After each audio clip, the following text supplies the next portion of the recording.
אני יורק לקערה גלעין של זית, פולט עשן וגם טסטוסטרון, ואת על הבמה, את שרה אריה ביזארית, על שחקנית דחויה בתיאטרון פרובינציאלי, תפקידי דקה ורבע, היא לא הצליחה לפתות את הבמאי, ואהבה נכזבת, היא מורעבת, היא אומללה, היא התאבדה במאי.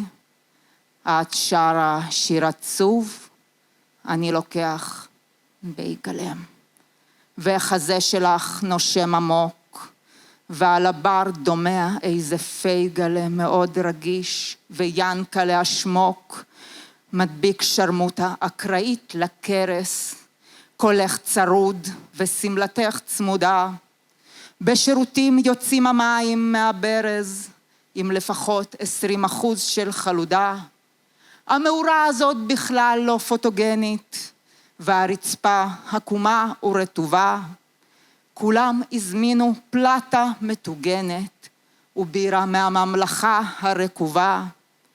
חתייר עם קוניאק ניגש אלייך, ואחריו איזה פריקים רסטי נייל. אני מבין שאת זמרת של שוליים, בולע וודקה מתוצרת ישראל. תקשיבי בובה מה אני אומר לך, למענך הקים מחדש את הרוקסן.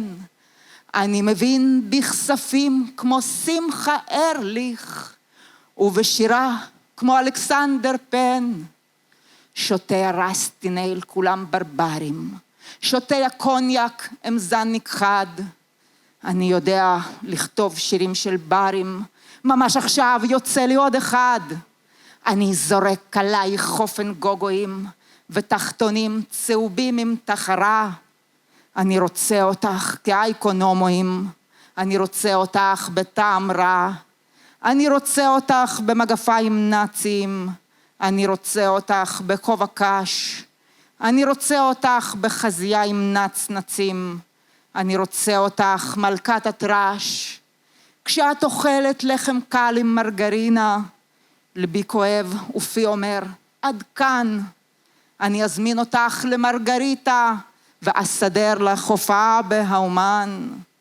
חצות את שרה בלדת רצח, ויש לך חוש דרמטי מפותח, והגיבור מדמם ואת קורצת לרסטינייל. אני רוצה אותך. תודה רבה לכם, חוזרים ל-2025, בסה. סיוון בסקין. תודה רבה.